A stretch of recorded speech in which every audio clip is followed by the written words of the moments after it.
YTBC, it's me coming back at you again with another video. Okay, first thing first, I gotta say this. I think that a lot of people have been commenting on the Andre Ward and Triple G situation. Ward called out Triple G. Triple G responded by saying, "Hey, we tried to make this fight happen, but you declined at 164." I guess that's from what I read. But now Ward comes back and saying that everything should be 50-50, and then Triple G's management said, look, keep my name out your mouth. Keep his name out your mouth, number one. And number two, you don't deserve 50-50 split. And as much as I like Andre Ward, but I really think that he's really been clowning. And I don't mean by clowning, he's been fucking around ever since he's been inactive for quite some time, okay? Yes, I do understand that he fought Paul Smith recently. That was a few months ago, okay? And the fact is, the fight was at a catch at 172, and Paul Smith didn't even make the weight for that fight. And the fact that he didn't even sell out for that fight, it was on BET. Okay? And the thing for Andre to do, for him to do that and call out a superstar named Triple G, a guy who's fighting way below his weight class, doesn't make any sense at this point. And let me explain why. Because Triple G is a rising star. And already he's done so many American tours. He sold out the Madison Square Garden when he fought Daniel Gill. He sold out twice at the Home Depot, well, not the Home Depot Center anymore. It's called the StubHub Center over here in Carson, California, where I live close by. and and Triple G is becoming a hot commodity right now. And I understand why you're calling him out because you want a big name fight. But Andre, here's a problem, man.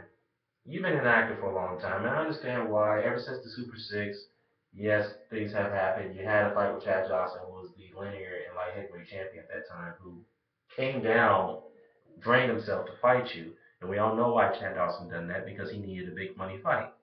So it is what it is. I mean, you've done a lot of things. You cleaned out the 168 division. You beat the likes of Miguel Kessler, Arthur Abraham, Carl Froch, Alan Green, and who else did you defeat in there? Yeah, that's about it. And Edison Miranda, who was a dangerous opponent at the time. But since then, you've been quite inactive. You've had your contractual disputes with the Goosens, and Dan had passed. God rest his soul. Then eventually, your contract got bought out by Rock Nation. Cool. Hopefully we get to see you fight again. But now you're playing these games, dude. So here's what you need to do, man. If you want to make yourself relevant again, you need to start fighting.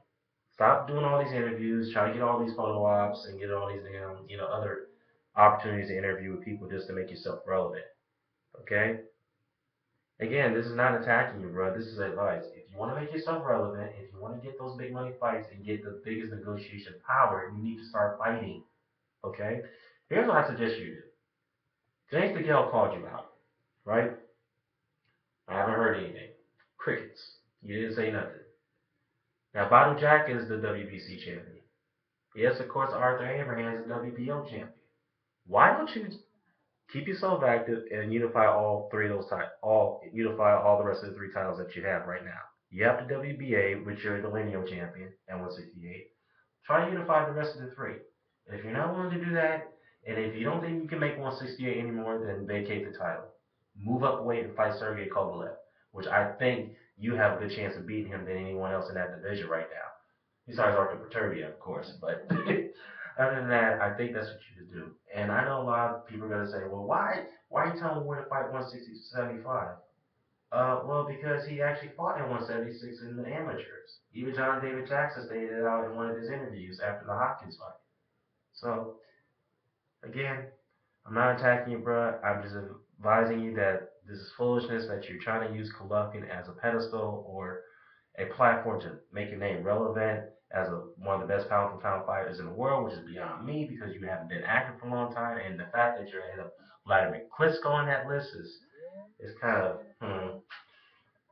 makes you raise your eyebrow a minute. Anyway, drop a comment below. Let me know what you think. Signing off. Peace.